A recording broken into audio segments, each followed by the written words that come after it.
सिठाଳ द्वीपांचल डीह सिठाଳ सरकारी उच्च प्राथमिक विद्यालय परिसर में उत्कलमणि गोपबंधु दास और विद्यालयर पूर्वतन प्रधान शिक्षक स्वर्गत हरिकृष्ण महापात्र प्रतिमूर्ति को ओडिशा प्राथमिक शिक्षा विभाग अवसर प्राप्त निर्देशक बिरंची नारायण महांती अनावरण करथिले। मुख्य अतिथि भाव में अर्थ विभाग स्वतंत्र सचिव कृष्णचंद्र बढू एवं मुख्य वक्ता भाव में अवसर प्राप्त स्वतंत्र सचिव कवि धनंजय स्वाई जोग देथिले। विद्यालयर प्रधान शिक्षक तथा नियाली प्राथमिक शिक्षक संघर सभापति रमाकांत स्वाई सभापतित्व करथिले। अतिथि भाव में अतिरिक्त मंडल शिक्षा अधिकारी अनंत नारायण सिंह नावटर जातीय स्तरीय अधिकारी कैलाश चंद्र महापात्र समाजसेवी जोगेश महापात्र अवसरप्राप्त प्रधान शिक्षक अक्षय कुमार नायक प्रोफेसर रामचंद्र पंडा द्वीपांचल वरिष्ठ नागरिक मंचर सभापति प्रेमानंद महापात्र कवि कुमार चरण स्वाई मिलित कर्मचारी संघर वरिष्ठ नेता नवघन महंती ओडिशा शिक्षक महासंघर समस्त कर्मकर्ता स्थानीय सरपंच एवं समिति सभ्यों सहित स्थानीय अंचल बहु शिक्षक और शिक्षयित्री जोग देथिले। सामाजिक सुभाष महापात्र मनोरंजन शतपथी प्रताप मल्लिक सरोज नायक कार्यक्रम को सफल करथिले। वक्ता माने वर्तमान समय पूज्य पूजार एभली एक नियारा प्रयास को प्रशंसा करथिले एवं गोपबंधु और हरिसार त्याग और सेवा को वक्ता माने स्मृतिचारण करथिले। जन्मदिन एई परिप्रेक्षी रे आंब ढियो सिठाळ उच्च प्राथमिक विद्यालय पुरातन छात्र छात्री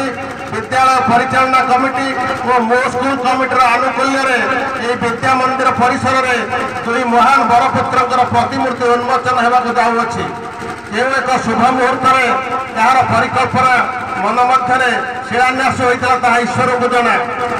गोटे प्रतिमूर्ति उत्कलर बरपुत्र पुरी जिला सुआंडर सुयोग्य संतान उत्कलर मणि पंडित गोपबंधुंकर अन्य एक प्रतिमूर्ति आम ब्लॉकर बरपुत्र ये अंचल अधिवासी महापात्र वंशर सुयोग्य दायक प्रातस्मरणीय शिक्षक प्रवीण शिक्षक नेता हरिकृष्ण महापात्र कहवा बाहुल्य हेब आज सभा उपस्थित सज्जन मानू यही दुई बरपुत्र संपर्क में जहाँ समस्त विशद भाव में जना उत्कल आगे दक्षता साहय रही अवसर प्राप्त ओडिशा सचिवालय सेवा अधिकारी से महोदय अनुरोध कर मंचासन हे सुरेश चंद्र महापात्र प्रतिमूर्ति उन्मोचन उत्सव यही उत्सव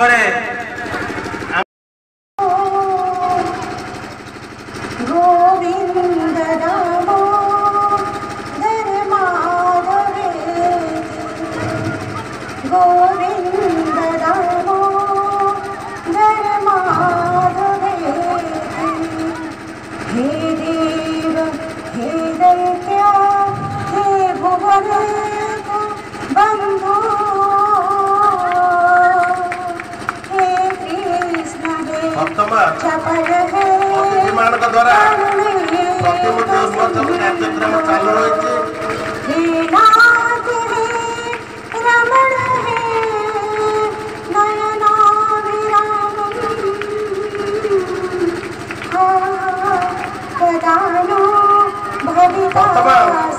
गोपबंधुंकर प्रतिमूर्ति उन्मोचन कार्य शेष होती। वर्तमान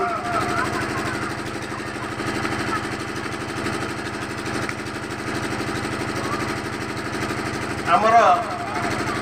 आदर्श शिक्षक स्वर्गत हरिकृष्ण महापात्र प्रतिमूर्ति उन्मोचन करने अतिथि माने उपस्थित होती।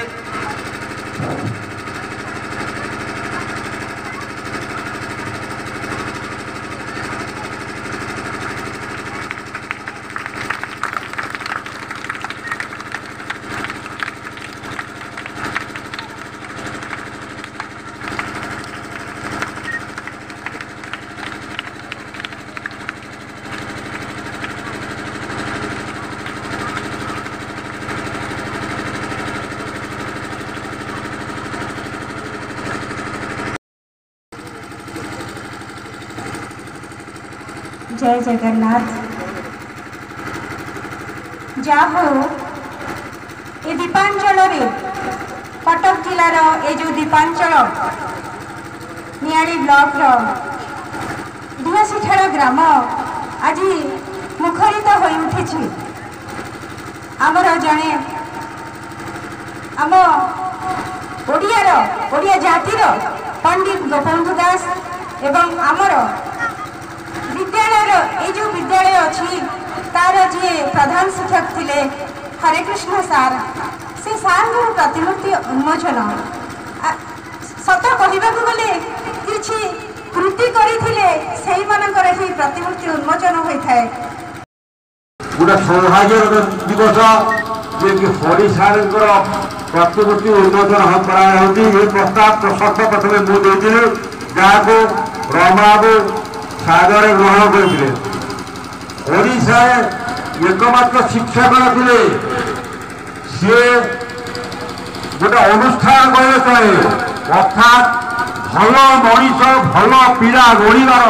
सी हूँ एकमात्र लोक मु बहु शिक्षक सहित जड़ित थे एभली शिक्षक मुझे देखी ना जी कि पिला भल भाव पाठ पढ़ेगा और भल मनीष करवा मुझे देखी